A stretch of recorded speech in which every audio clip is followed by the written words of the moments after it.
Welcome to Poland Daily History with me, Nicholas Richardson. In the previous episodes, we've been discussing the Ukrainian People's Republic, an independent Ukrainian state that was created following the Russian Revolution. In this episode, we will discuss the Sich Riflemen and how they helped Ataman Semyon Petlura take power from Pavlo Skoropadsky and establish the Directorate in the winter between 1919 and 1920. These people, they were against Skoropadsky, but they needed some political leadership as well. Initially, there was some talk about maybe bringing back the first leader of the Ukrainian People's Republic, the historian Mikhailo Khrushchevsky, who belonged politically to the so-called social revolutionaries, the SR faction, which was also strong in Moscow before the October Revolution. They had more of left-leaning policies. Pavlo Skoropadsky had been this practically reactionary aristocrat, and the Directorate thought it would be good to balance somewhere in between. So they leaned quite heavily on the center-right peasant Democrats, but also incorporated some of these left-wing elements. Another tension was between the nationalist forces and those forces that were in favor of an autonomous Ukraine, but within a federation with Russia. But since the Bolsheviks were attacking and they believed that these Bolsheviks were not representative for Russia, these federalists were still willing to engage with this new political leadership and continue ruling an independent Ukraine. So for a while they thought about bringing back the old name, the Centralna Rada, but in the end they chose for something different, the so-called Directorate. This civil war with Pavlo Skoropadsky went on for a while. In November it broke out. The Directorate was declared on November 13th. Fighting started.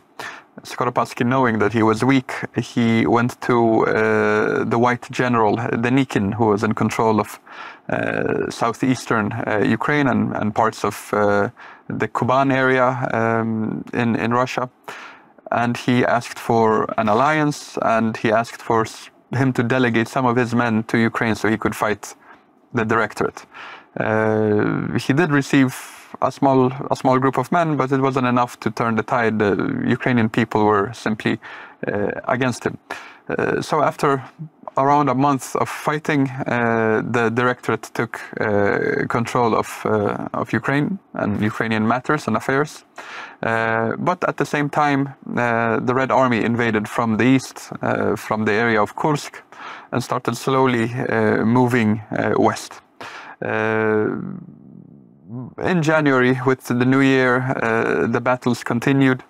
Finally, in January 1919, they were on the verge of taking Kiev, something which finally happened in the early days of February. So more or less a year after they had initially taken Kiev from the Ukrainian People's Republic, but then they had been pushed out by the Germans and the Brest-Litovsk Treaty.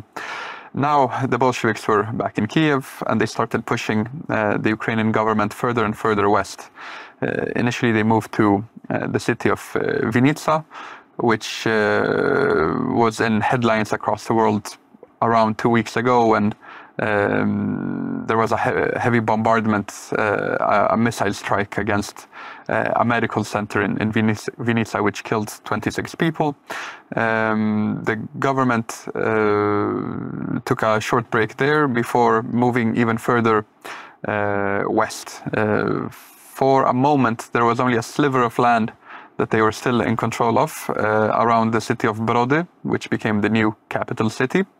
But then they managed to negotiate a ceasefire with Poland, as Poland technically was also at war with the Ukrainian People's Republic.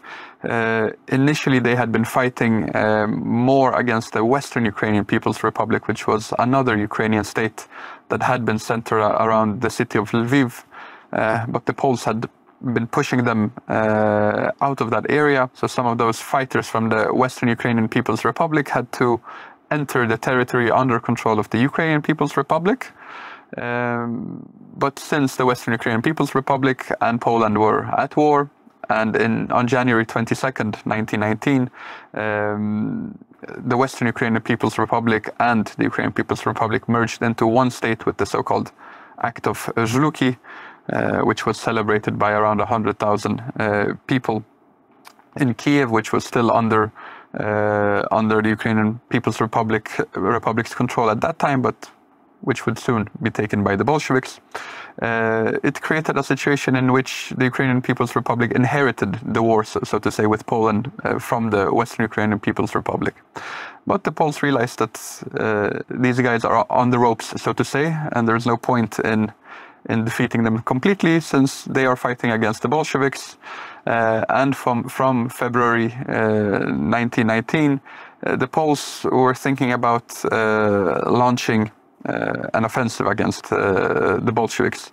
The Poles and the Bolsheviks had been at war for almost a year, even a little bit more than a year. The conflict had started just after New Year's in 1918.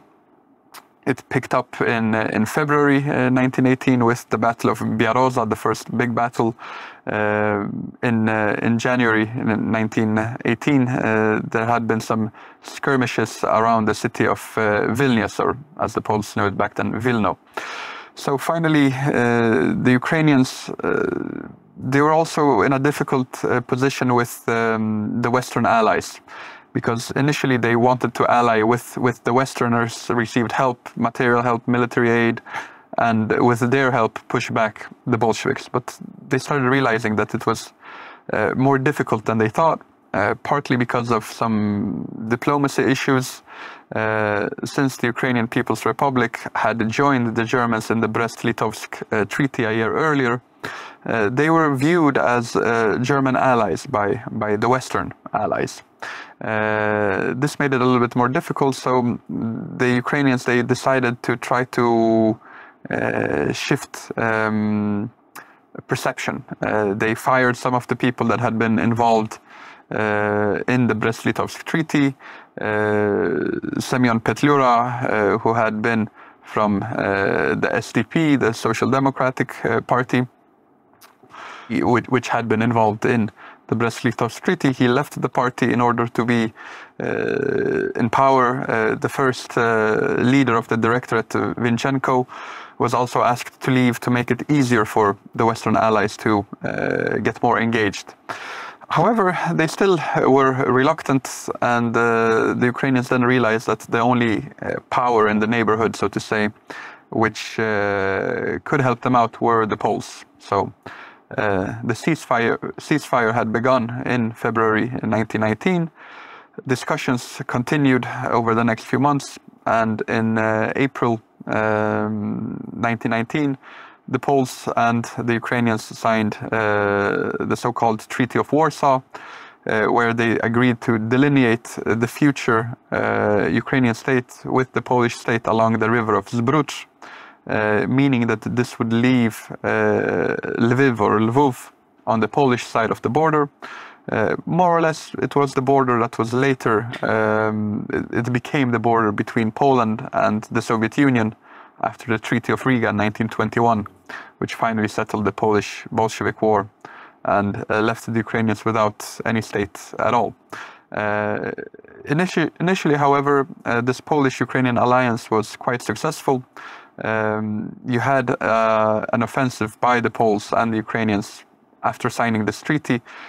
In late April, in early May, they were advancing all along the front, finally managed to take control of the city of Kiev as well, marching in along the famous parade street, the Chrещатик. Adam, as usual, the clock has defeated us. I'm going to have to stop you, but please return next time and we'll pick up the story. There we are. I've had to interrupt Adam almost in mid-sentence, but don't worry, if you join us next time, as we hope you will, we'll pick up the story. In the meantime, thank you for watching, and we look forward to seeing you next time on Poland Daily History.